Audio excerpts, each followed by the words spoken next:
महाराष्ट्र में बीजेपी की अगुवाई वाला महायुति गठबंधन प्रचंड बहुमत के साथ सत्ता में वापसी करता दिख रहा है। बीजेपी, एकनाथ शिंदे की शिवसेना और अजीत पवार की एनसीपी ने मिलकर कांग्रेस के अगुवाई वाले महाविकास अघाड़ी का सफाया कर दिया है। महाराष्ट्र की 288 विधानसभा सीटों के रुझान में महायुति अभी 221 सीटें जीतती हुई दिख रही है, जबकि महाविकास अघाड़ी 55-56 सीटों के पास सिमटती हुई नजर आ रही है। कांग्रेस, उद्धव ठाकरे की शिवसेना यानी यूबीटी और शरद पवार पार्टी की एनसीपी एस पर कोई असर नहीं दिखा सकी है। लोकसभा चुनाव में कांग्रेस, उद्धव ठाकरे और शरद पवार की तिकड़ी ने बीजेपी की अगुवाई वाले महायुति को तगड़ा झटका दिया था, लेकिन 5 महीने में तस्वीर पूरी तरह से बदल गई है। बीजेपी, शिवसेना और एनसीपी गठबंधन को 220 से ज्यादा सीटें मिलती हुई यहां पर दिख रही हैं। ऐसे में सवाल यह उठता है कि 5 महीने में आखिर महाराष्ट्र में ऐसा क्या बदलाव हो गया कि 2024 के लोकसभा चुनाव में बेहतर प्रदर्शन करने वाली महाविकास अघाड़ी पूरी तरह से फेल हो गई और महायुति ने जबरदस्त तरीके से वापसी ही नहीं की, बल्कि 2/3 बहुमत के साथ सत्ता में वापसी भी कर ली है। 2024 के लोकसभा चुनाव में मिली हार से सबक लेते हुए बीजेपी की अगुवाई वाले महायुति ने कई अहम कदम उठाए थे। शिंदे सरकार ने तमाम लोक लुभावन योजनाएं शुरू की और उसे जनता तक पहुंचाने के लिए काम भी किया। मुख्यमंत्री एकनाथ शिंदे और डिप्टी सीएम अजीत पवार ने महाराष्ट्र के तमाम इलाकों का दौरा करके सियासी माहौल बनाने की कवायद की। महिलाओं के लिए लाडली बहना योजना शुरू की, जो चुनाव में अहम साबित हुई। इसके अलावा बीजेपी ने अपने बिगड़े हुए सियासी समीकरण को दुरुस्त करने का दांव कारगर साबित रहा। ऐसे ही कई अहम कारण रहे जो महाराष्ट्र चुनाव में बीजेपी, शिंदे और अजीत पवार के लिए सियासी संजीवनी साबित हुए। शिंदे सरकार के द्वारा महिलाओं के लिए शुरू की गई लाडली बहना योजना महायुति के लिए अहम कड़ी साबित हुई।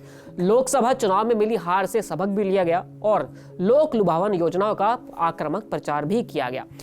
लाडली बहन योजना के जरिए महिलाओं मतदाताओं को साधने की कवायद की गई। महाराष्ट्र के 2 करोड़ से ज्यादा महिलाओं को हर महीने 1500 रुपए देने वाली इस योजना ने जीत में अहम फैक्टर निभाया है। शिंदे सरकार ने योजना का लाभ ज्यादा से ज्यादा महिलाओं तक पहुंचाने के लिए दिन रात एक कर दिया था। सरकार ने इस योजना को महिलाओं तक जल्द से जल्द पहुंचाने के लिए काफी काम किया और चुनाव से पहले लगभग हर स्तर पर महिलाओं को इस लाभ को पहुंचा भी दिया, जिसकी वजह से राज्य में महिलाओं की वोटिंग में काफी ज्यादा इजाफा हुआ है। लोकसभा चुनाव में राहुल गांधी के द्वारा संविधान और आरक्षण पर खतरे के मुद्दे ने बीजेपी की अगुवाई वाले महायुति को बड़ा झटका दिया था। महाराष्ट्र में हिंदू वोटर्स पूरी तरह से जातियों में बिखर गया था, जिसका नुकसान बीजेपी, शिंदे और अजीत पवार की तिकड़ी को हुआ था। लेकिन विधानसभा चुनाव में बीजेपी ने जातियों में बिखरे हुए हिंदू वोटों को पूरी तरह से एकजुट करने में कामयाब रही। बीजेपी का कटोगे तो बटोगे का नारा और एक रहोगे तो सेफ रहोगे के नारे ने हिंदू वोटों को एकजुट करने में कारगर साबित काम किया।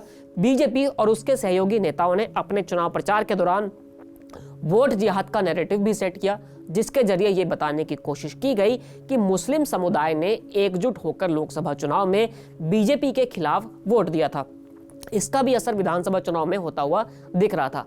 बीजेपी के पक्ष में हिंदू वोटर का ध्रुवीकरण हुआ, क्योंकि कई मुस्लिम उलेमाओं का महाविकास अघाड़ी के लिए खुले तौर पर समर्थन करना उनके लिए ही महंगा पड़ गया।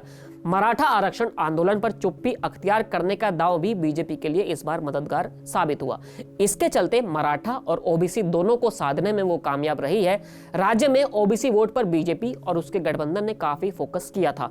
पार्टी ने यह प्रयास किया था कि ओबीसी वोट छिटकने ना पाए। महायुति के पक्ष में ओबीसी वोट ने एकजुटता दिखाई है और इसका हमको जो झलक है वो नतीजे में भी देखने को मिल रही है। सबसे अहम बात एक ये भी है कि महाराष्ट्र चुनाव में राष्ट्रीय स्वयंसेवक संघ की सक्रियता ने बीजेपी और उसके सहयोगियों के लिए फायदा पहुंचाया है। संघ ने अपने 36 सहयोगी संगठनों के साथ जमीनी स्तर पर काम किया। संघ अपने सहयोगी संगठनों के साथ मिलकर मैदान में छोटी छोटी टोलियां बनाकर जमीनी स्तर पर काम कर रहा था। संघ से जुड़े संगठन जैसे कि विश्व हिंदू परिषद, बजरंग दल, मजदूर संघ, किसान संघ या फिर राष्ट्र सेविका समिति, दुर्गा शक्ति जैसे संगठनों के कार्यकर्ता जागरण मंच के बैनर तहत घर घर जाकर प्रचार कर रहे थे। ये संगठन भूमि जिहाद, लव जिहाद, धर्मांतरण, पथराव, दंगा, भ्रष्टाचार समेत तमाम मुद्दों पर लोगों को जागरूक करने का काम कर रहे थे और अपील यही थी कि मतदान 100% किया जाए। संघ और सहयोगी संगठन ने मतदाताओं को बूथ केंद्र तक ले जाने का दांव बीजेपी के लिए अहम फैक्टर साबित हुआ। बीजेपी अपने दिग्गज नेताओं को ही नहीं बल्कि कार्यकर्ताओं को भी महाराष्ट्र चुनाव में जमीनी स्तर पर उतारकर सियासी फिजा को पूरी तरह से बदलने में सफल रही। केंद्रीय गृह मंत्री अमित शाह ने महाराष्ट्र के चुनाव मैनेजमेंट की कमान संभाली थी और उसे जमीन तक उतारा था, तो पीएम मोदी ने अपनी जनसभाओं के लिए जरिए सियासी माहौल को पूरी तरह से बदल गया। और बीजेपी ने इस बार सबसे अहम चीज ये भी है कि विदर्भ में खास ध्यान दिया था। विदर्भ में महायुति ने अपनी स्थिति को काफी हद तक सुधारा है। इसके अलावा मराठवाड़ा हो या फिर वेस्ट महाराष्ट्र, वहां भी बीजेपी ने मराठा आरक्षण आंदोलन के असर को बेअसर करने के लिए हिंदुत्व का आक्रामक दांव खेला था। बीजेपी का वोट जिहाद के जरिए महाविकास आघाड़ी के समीकरण को बिगाड़ने का जो दांव था वो पूरी तरह से काम कर गया है। हिंदुत्व के एजेंडे को सेट किया गया तो दलित वोटों को भी साधने का दांव चला गया। जातिगत समीकरण के साथ किसानों को भी इसी तरह से साधा गया और इन सभी चीजों का जो नतीजा देखने को मिल रहा है वो एक तरह से चुनाव के नतीजों में सामने आया है। और यही कारण है कि 6 महीने के अंदर बीजेपी और उसके सहयोगी संगठनों ने पूरे के पूरे माहौल को बदल दिया और विधानसभा चुनाव में एक बड़ी जीत हासिल की। फिलहाल इस वीडियो में इतना ही, फिर मिलेंगे नए वीडियो के साथ। शुक्रिया।